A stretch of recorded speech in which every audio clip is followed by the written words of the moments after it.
removing the PowerPoint. Hello, everyone. Thank you for joining. We're just going to wait 2 minutes or so just to let everyone in who's coming along.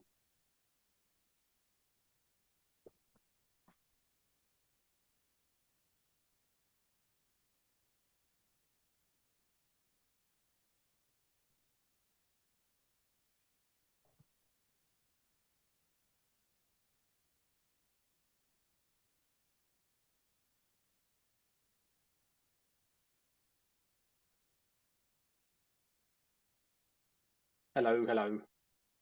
Wait another 30 seconds or so, and then we'll crack on.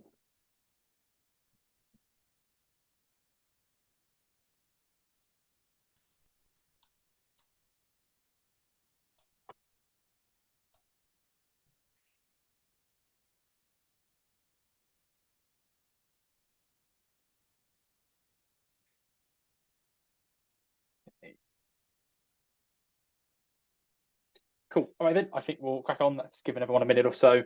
Everyone can just sort of tail on while we do introductions. So hello for those who have attended, and welcome to the final webinar of Series 2. So far this year, you've had the opportunity to join myself and Daniela separately in a couple of webinars, and within the last one or two, we're going to do them jointly as well. So they're all available online, which we'll cover in a bit. So we just decided to finish off this series together as well.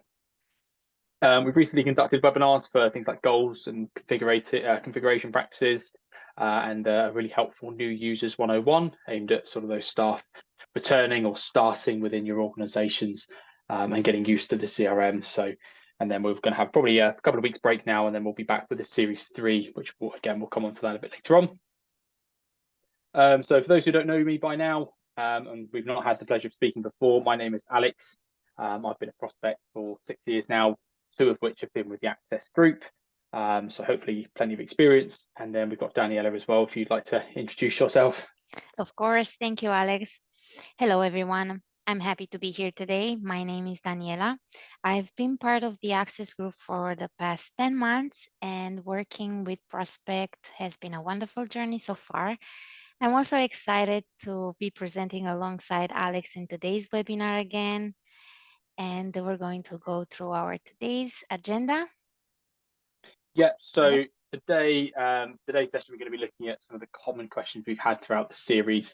Some webinars have yielded more questions than others, just because some of the topics we've been focusing on are quite in depth, and some are quite easy to understand. So naturally, have generated more questions on some of them.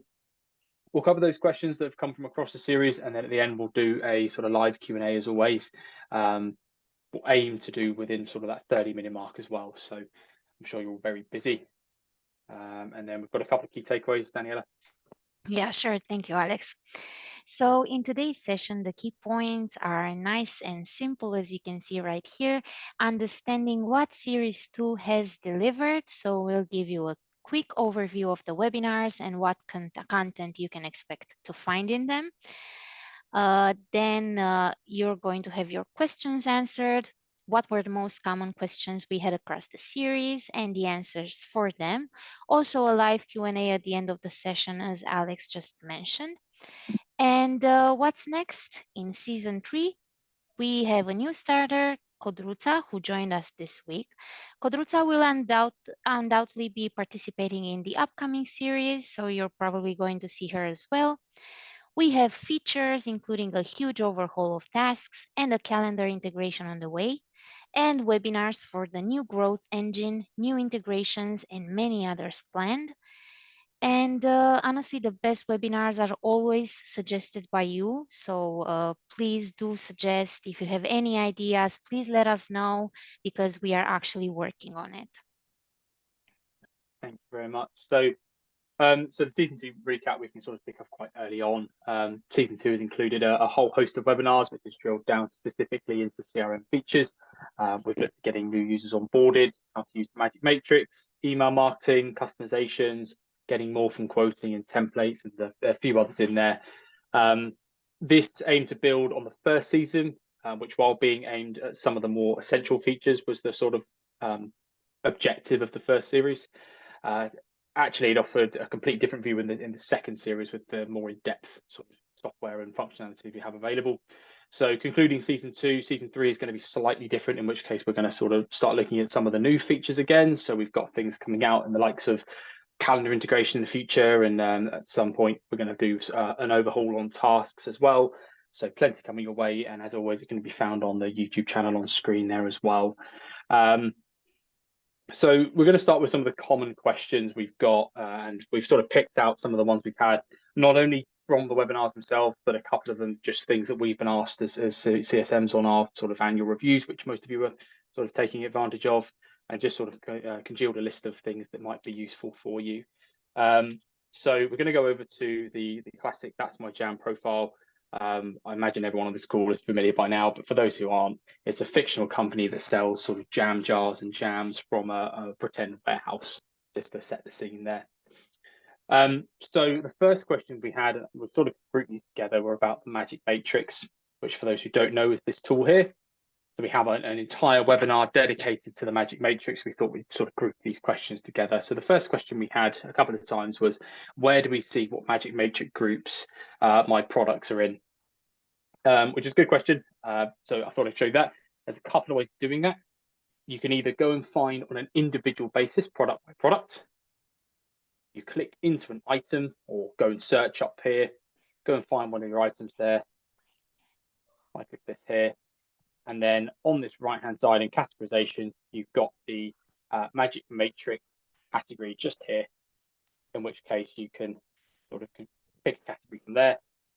If you're setting up Magic Matrix for the first time, that can be a bit tedious. So you can also do this from a report, either going back here and adding a sort of new report, a new column, or going and building a report from scratch, which is really easy to do. So if I go and create a new report, we'll look at our products,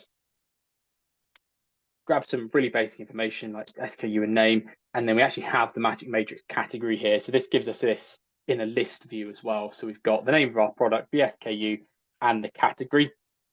If you go into select fields again and click this Magic Matrix category, you have some options over here where you can actually make this editable.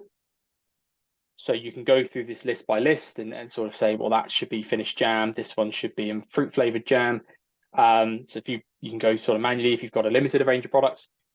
If you've got quite a few products, then you can actually bulk update this as well, where if you build some filters in and get all of your products in sort of in order in the report that makes sense, then you can go to the 3 little dots, perform a bulk action, select the lines or select all, this little toggle up here, or just select a couple of lines you want to change, go to choose action, update the fields, and then again, just go show more and find that Magic Matrix category in here as well. And then you get to choose from the drop down that they should be finished jam and press update. So that can update thousands of records at once. It'll just take a few minutes and go through and update them all. So if you are setting up for the first time, that can be really useful. And that was a combination of the first question we had on the Magic Matrix. So where do you go and find out what products are in what group, and also how do you make a product group as well? So making a product group, these are the groups here. From anywhere within the CRM, if I go to a product, you can either click the bottom of this list and hit configure. And this is our Magic Matrix categories. You can go through this and change the name of the existing ones, obsolete them, or make a new one. So if I say jam by the palette or something like that. And then there is a final sort of box here for max transaction age in months. So by default, this is 12. And what that means is it's going to look 12 months into the history of your customers purchasing or your customers' transactions, and then flag up them in the Magic Matrix if they've purchased this product or not in 12 months, or change that and say it's 3 months or 4 or whatever you want to do. So now we've got a new category. Again, going back to one of our products, you've now got that category available where you can go and say it's jam by the palette. The next one we had then is for quoting. So this is another question we've had a few times, and it's actually quite a new feature we've got in terms of the library and how we put library files into our quote documents.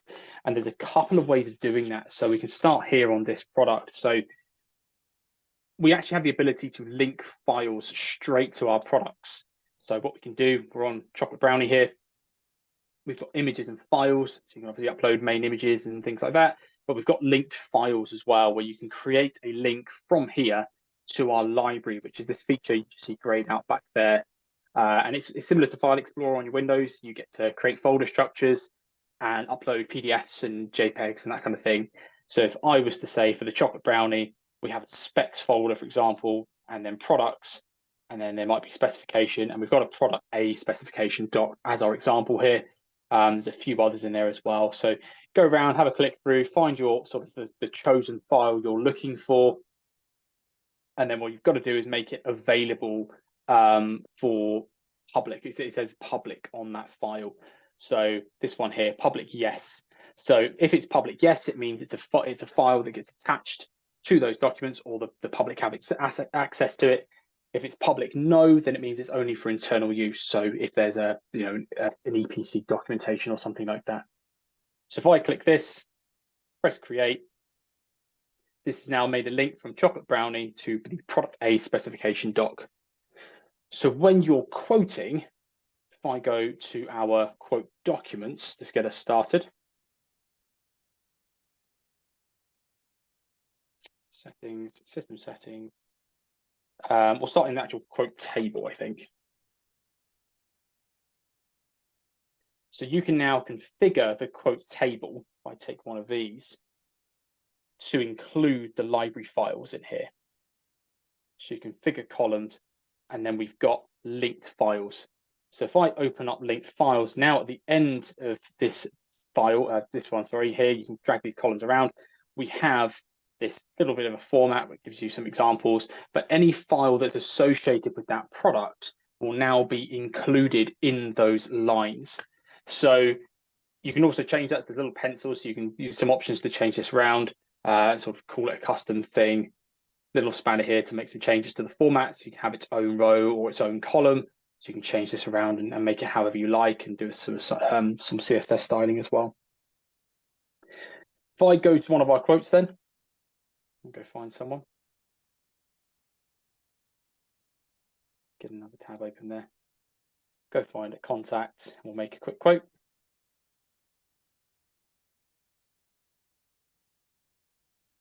Create our quote.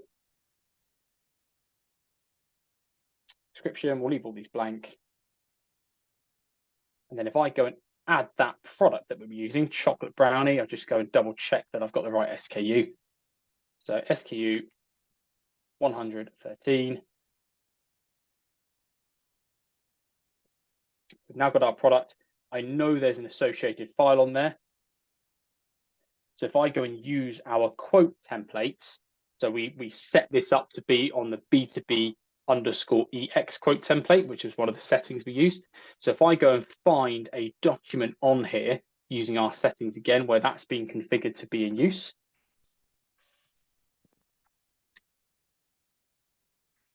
So document templates, so these are all the templates we've got. If I go and identify one of those, probably a quote template, so we've got our basic email quote just here. If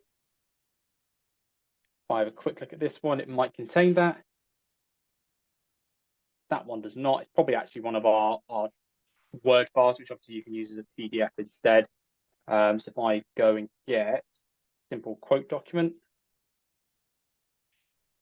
press edit on this, see if I can open this one up just to show you where you go in and put those quote templates. If you've never set those templates up before, if you have set up templates, you can probably ignore this step, just because you're just doubling up on work. So just get this open. In the meantime, see if we can use that as well. Quote, simple quote template. Make document, use our template, simple quote document, hit create. So here's the template file. So we can see that the quote table B2B_EX is in use here. So that's the one that's going to drag our library files in. And then here's our quote that we've just used, in which case we've got the SKU, the product description, but more importantly over here, there's now a link to that file. In this case, it's a docx, just because that's how it's uploaded. Obviously, we'd recommend probably a PDF. Goes out of that one. And I think that's it for me. I think Danielle is going to take over for some pinning of documents as well, just while we're here. Yeah, yeah. So basically, I actually have two questions. One of them is, can documents be pinned by default to quotes? Yes, you can definitely do that. Basically, all you have to do is go to System Settings, and I'm going to search for document template. Document template. There we go. And all you have to do is click to configure, and here you can see a list of all of the document templates that we have in the CRM at the moment. Click on the pencil icon right here. And right here you can see pin to menu, and I'm going to click yes, and then close this one. And for any changes that you make in the CRM, you have to refresh the page. And now that we've pinned this template, you will be able to use the document template straight from the further options menu, like from the three dots on the relevant CRM record. For example, if I go to an opportunity, let's just go to an opportunity, any opportunity to be honest, and I want to create a quote from, and let's just choose potential, maybe this one. We'll see. If I click on the three dots right here, basically it should have showed up right here. Let me check on a customer as well. If you go to quotes, Danielle, I think you'll find they're probably in there instead of opportunities. I think most of those are actually quote documents. So down into sales, then quotes Let or me check. orders or quotes. Mm-hmm.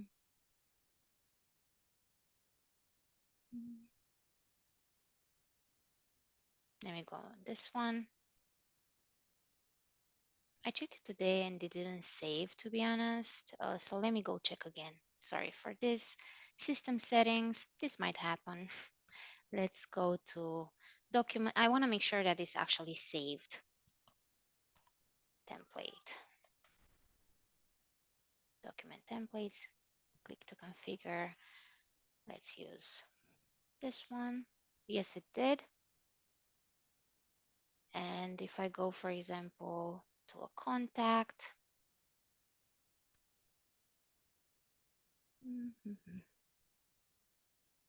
just a moment. And let's just say that I want to create a quote to a specific contact. And if I click on the three dots right here, it should show up right here, isn't it, Alex? Yeah, it's that's one you've got there. So that create that's my jam welcome email is one. That's Oh, one of yeah, the pinned that's one. documents as well. I think the ones you've pinned are for quotes only. So it's important to note that the those those documents are limited to a certain level within the hierarchy of data.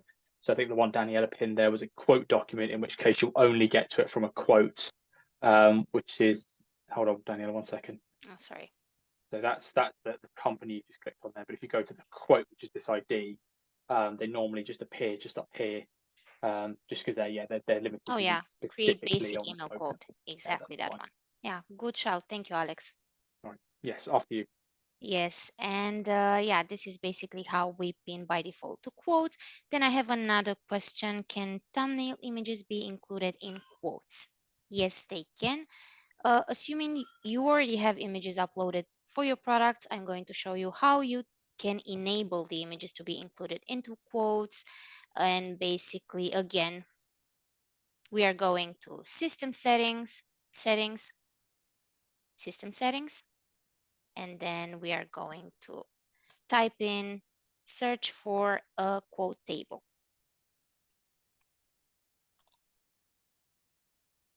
There we go. And if I click to configure right here, you'll be presented with list of your word quote tables. And if I click on this one right here, for example, And if I click on configure columns, you will see basically net values for lines. All you have to do is click on product images right here, and there you have it. This is how you enable product images. Click close. Don't forget to always refresh the system, and that's it. Perfect. Sweet. Yeah. So a couple of mine. Then we're just going to move over to the inquiries feature. The inquiries feature is still relatively new as well. I think we released it towards the end of last year, out of memory, and this links up to the inquiries and also the inquiry forms as well. And we just had a couple of questions on those, which come up a few times. So if you discard an inquiry, is it stored somewhere? And then also the second question was, can you use an inquiry just to record information as you're taking a telephone call? We can answer those both at basically at the same time. So yes, if someone's on the phone to you and they're just getting in touch with them, you don't know who they are, the inquiry can be a really good way of just grabbing their data and what they're looking to inquire about without having to enter the company, then the contact, and getting to that opportunity. So it's a kind of a quick fire way of doing this. So if you got to create and then create an inquiry, so you're on the phone to the customer, you can grab their email address, grab some basic information. So obviously it'll do the classic social search there. So it's actually pull some information for an Alex Clark. We've got the company and bits and pieces. You can assign it to someone if you wish, not to myself. And then just a summary, I would like to buy jam. Go. So yes, on the phone, you can record that. That's a really easy way and a really useful way of doing it, better than a pen and paper, but certainly faster than having to create that sort of data structure that we require. So if I then create that, the next question was, if I discard this, does it disappear and can I still get it, basically? So instead of converting it, if you do convert it, that will then go and give you the opportunity to make the company without having to re-enter fields. But if I discard it, it just basically says this record has been deleted. If I go into our inquiries report, which can be found under sales over here, or it might be marketing. So inquiries report, you get this sort of list view. I am an advocate for the Kanban sort of style view, Trello, if you're used to those kind of softwares. So you've got a little toggle up here so you can see these columns, drag people around and such, assign new users. So the one we've just made isn't appearing in here because obviously it's deleted. But if you go and filter this and make a change, so instead of looking at active, you're looking at deleted, you'll then start seeing obviously the other ones. So we've got a new inquiry there, the one I've just assigned here, and then the in progress ones as well. So they don't ever really get deleted. You can still go back and look at them, but they're just basically taking out the workflow. They're never going to be converted. So they're just removed from the dashboards like this here. And then I think it's back to you, Daniel, of some MailChimp ones. Yeah, I do have some MailChimp related questions. The first one was campaign activity type. What is that usually used for? So basically, that is a type of marketing that you are doing. I'm going to show you exactly what I mean right now.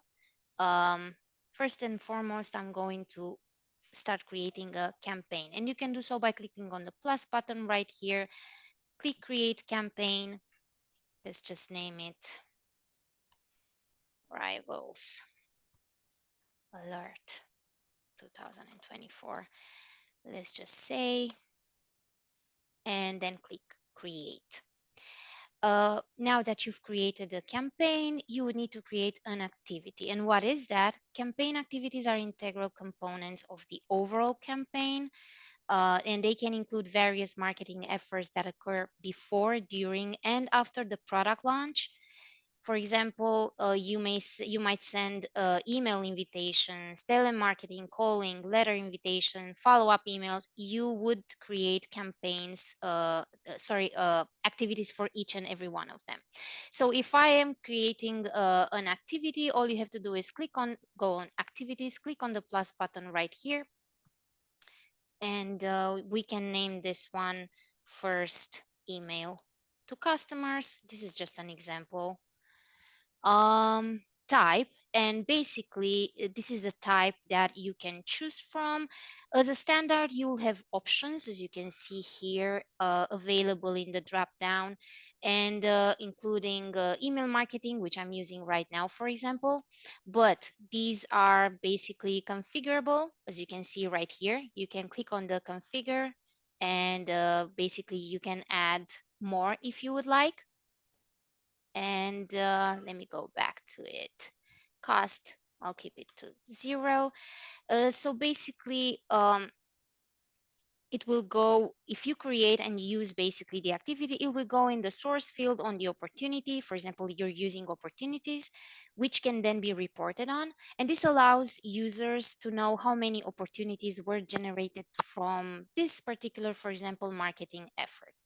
Now, I haven't related this to any opportunity, but I want to show you an example of how it will look like basically in an opportunity.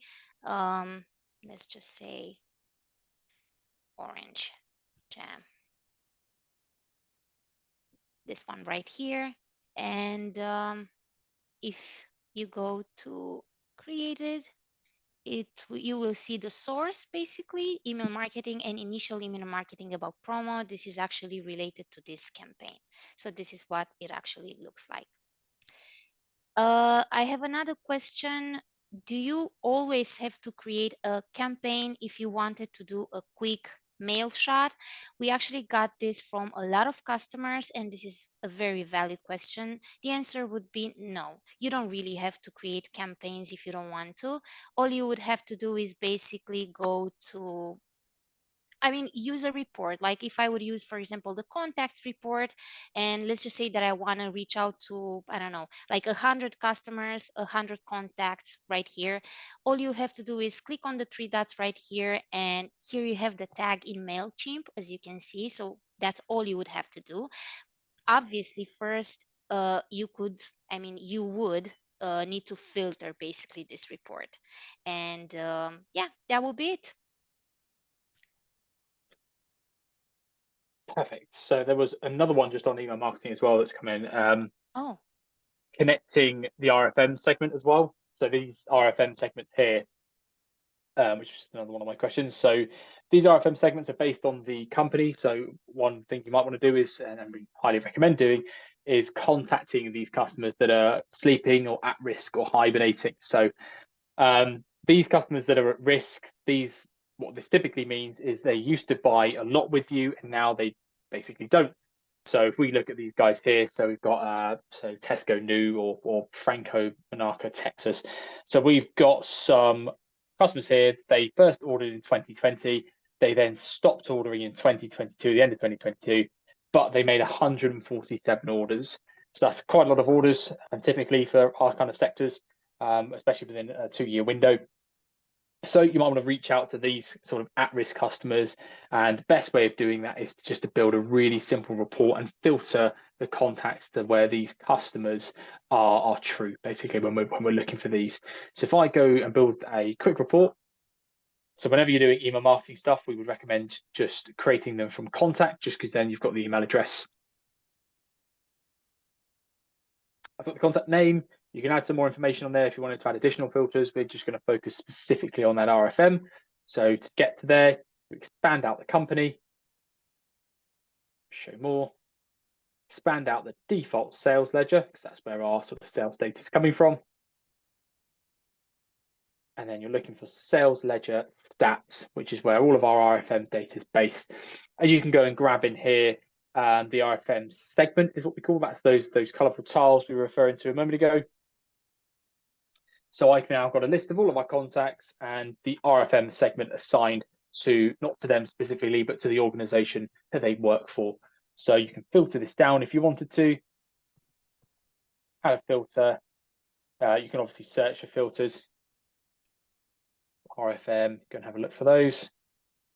See some lifetime tools, search more filtered entities. It'll be in there somewhere, but just for sake of time, company, show more, sales ledger, and then sales ledger stats again. So if I go and grab that RFM segment, add that to the filter, we'll say, give me the RFM segment for these contacts where they are at risk, about to sleep, where they're in the segment of don't lose, hibernating, or lost. So all these sort of customers that we used to potentially trade with and now we don't, the at-risk ones especially, and obviously there's a few more in there you can choose.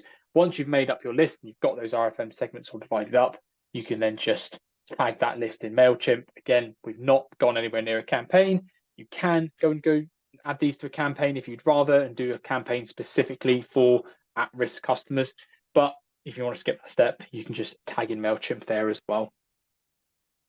Now it's back to you, Danny, for tags, I think is the next question. Yeah, exactly that. Tags, I have a question. Can tags be used at customer level? Yes, they can. So on our webinar last time, Alex showed us how to add tags. I'm sorry, Alex, I'm going to discard that report that you worked. So basically, Alex showed us how to add tags on a company level, and the company was, I remember, Daniela's Bakery. As you can see here, they already have 2 tags added by Alex. All he did was actually click on the 3 dots right here and set tags. Now, let's just say I want to do the same thing for their contacts, yeah? So maybe this is like a gold contact, sort of like a key buyer for me. What I want to do, maybe add different tags for this particular contact. Again, I'm on the contact right now, and I'm clicking on the 3 dots right here, set tags. I might already have some tags in the CRM. However, I want a new tag, so all you have to do is click configure, name the tag, like key buyer.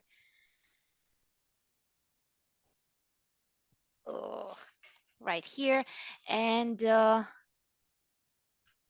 sorry. All you have to do is choose a color. I'm choosing this color because I feel like this is a gold customer for me, and I'm clicking save.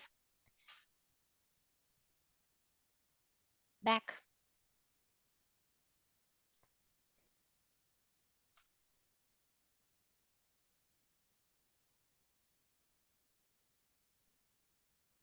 I'm refreshing the page. Because basically I want all of the changes to save to the CRM. And it doesn't say anything. I don't know why. Press configure again? Yeah. I think you heard. Because I haven't. Sorry. It's all right. There we go. Save.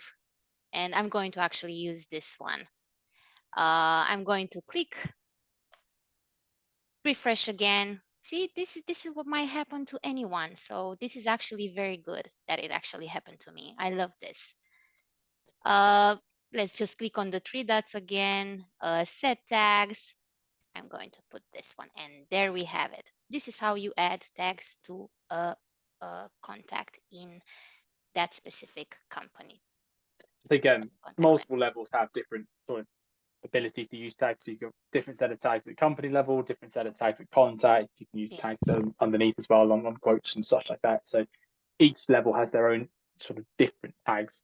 So you can then report on all of them at the same time and say, give me, so Daniela's Bakery had a tag for strawberry jam and key buyers. So you could build a report where the organization buys strawberry jam, and then you want the list of key buyers only. So you might be going to drill that down as a report. So tags are really useful, especially for reporting, and even more so when it comes to the sort of email marketing elements of that as well. Another sort of way on reporting data, though, is custom fields, and this is something we sort of touch on pretty regularly. It can be a bit confusing, and it's something specifically for the administrators. So we did a webinar specifically covering sort of customization, but a question that came up a few times was just how do I make a simple field? So we'll do it from here. So run a contact. You can obviously customize the company level or quotes in the same kind of way. You click the 3 little dots, then there's a big section at the bottom for customize. So this is the sort of list of fields you've got in here. You can change the existing fields. So you can move these things around and sort of drag them to different locations. You can drag the actual whole sort of block around as well, whole tile. And then you can change existing to make them required, change the name. If you want it to be first name or something. So you can make some changes there as well. When it comes to adding a new field, you can either add a field that exists already, something we just don't have on display. So you might want a field that even is located somewhere else and you just want to put it on the main page, or make a field from scratch. So if I go to contact details, add a field, this is the sort of pre-made field. You can go and choose whichever you like. But also if you press show more, you've got the ability to look at custom fields as well. So we've got a few configured, order and birthday. But if I add a custom field from scratch, there's a couple that you can choose from. So the most common are probably drop downs, flags and dates and things like that. So if I choose a flag, and just following Daniela's example of a key buyer, have this as a custom field instead. If I go put a key buyer in there, closed out of that, got my new custom field for key buyer. We've selected to add this to the contact details. So there's our new key buyer. You can obviously then preview this. So that's what it looks like. Is there key buyer? Not set, no or yes. If I press yes, that's now our key buyer. And again, you can use that for reporting as well. Going to exit preview. Exit preview obviously removes that. You're not looking there anymore, and you can go and discard those changes if it's not something you decide to go ahead with. That's it for that bit. And then Daniel, I think there's one more from you before we go back to sort of the live Q&A about adding products. Yeah, I have a question. If a product is added on prospect, would this pull through to 0? This again is a common question that we get from customer. Yeah, for most of the integrations, especially to more mature connections that we have, it is true. Creating a product will push through to your ERP system. This is also available for Unleashed, for Sin7. Alex, correct me if I'm wrong. This is what I know from. No, that's absolutely right. And Exchequer, Sage, Opera, Yeah. they all have the ability to. We can either make products this end and then send them across to those systems, or if you go and update those systems with new products, we will import them to Prospect. That's one of the things we sync both ways. I think that's it for the questions we had pre-recorded.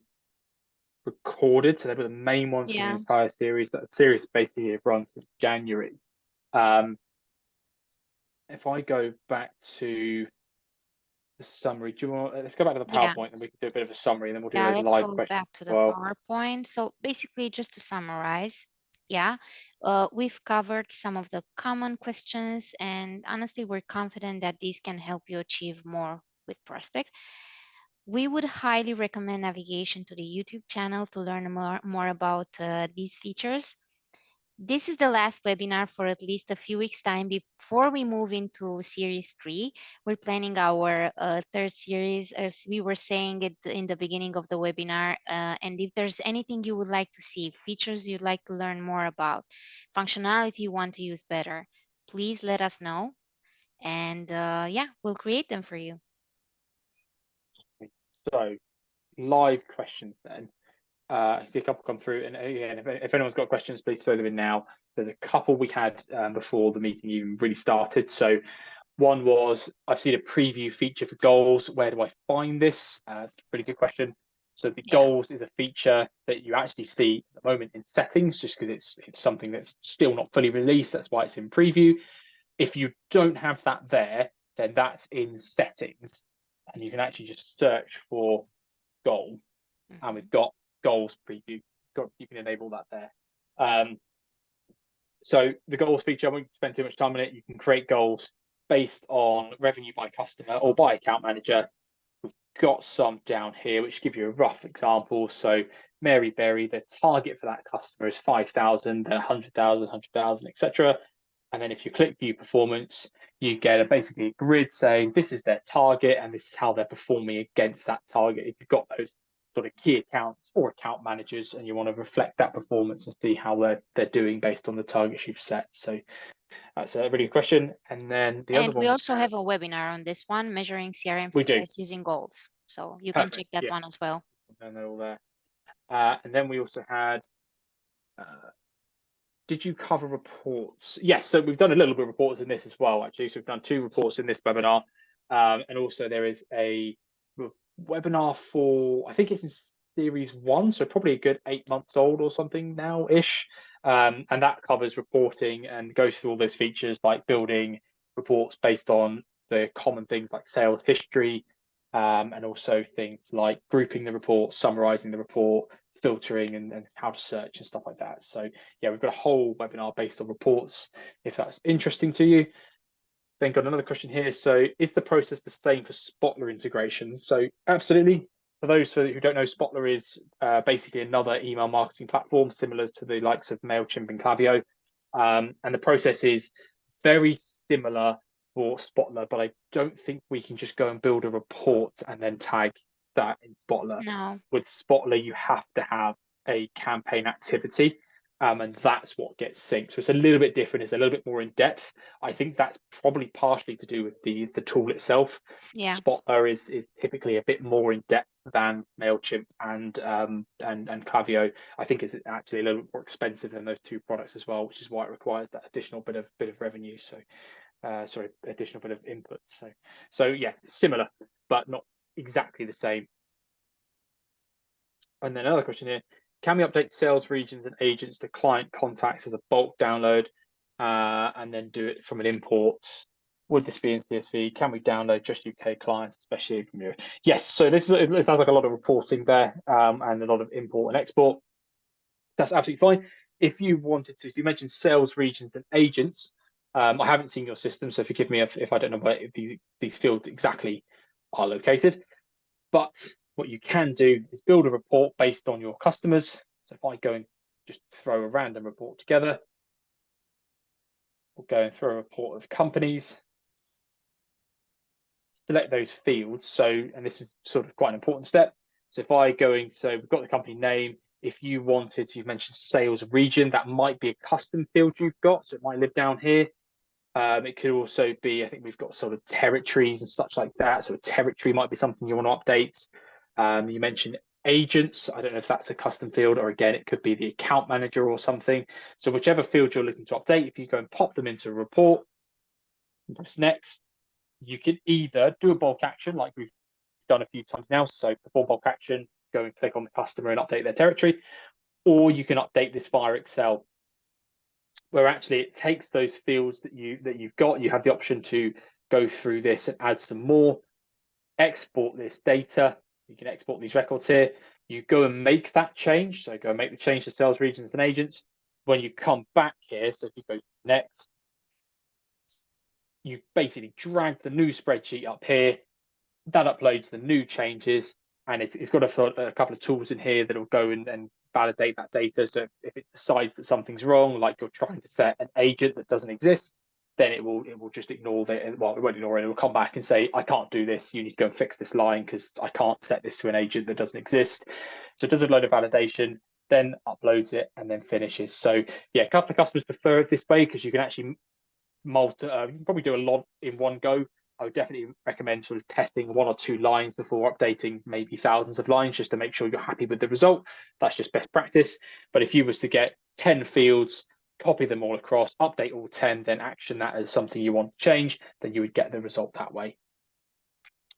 And then another question come through. I think this is great. Does this then update details to Unleashed? It depends on what details. So Unleashed has a 2-way sync. I think this profile's set up with Unleashed. I might be wrong. Let's find out. MailChimp Cloud integration. So we have this 2-way syncing enabled for certain things to go to and from your ERP.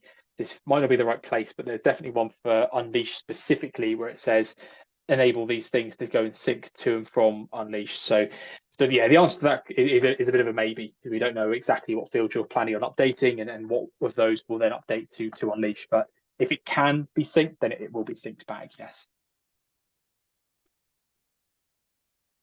And I think that's it for the live questions.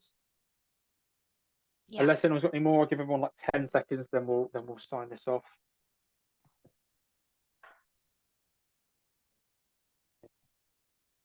Perfect. Okay then. Yeah, thank you all very, very much for attending. And so 2 series so far. I'm anticipating a little bit of a break. You can still go to this location here and give us any suggestions you've got on new webinars, or drop us a message, email us, throw it in the live chat. Anything you've got or you would like to cover, then just throw us a message and we'll see if we can fit it into the next series. As mentioned, we've got more features coming out all the time. Every 3 weeks we do a new version, which has sort of some fixes, some new features and things like this. Calendar is a big push for us this year, so hopefully we'll get to doing something with that within series 3, if not series 4, when that inevitably comes out. There's quite a lot of work going into calendars and also tasks. So yeah, but anything outside of that, please give us a shout and we'll go from there. But I think that's it. So thank you all very much for attending, and we'll catch you in the next one. Thank you, guys. Bye. Take care. Thank you.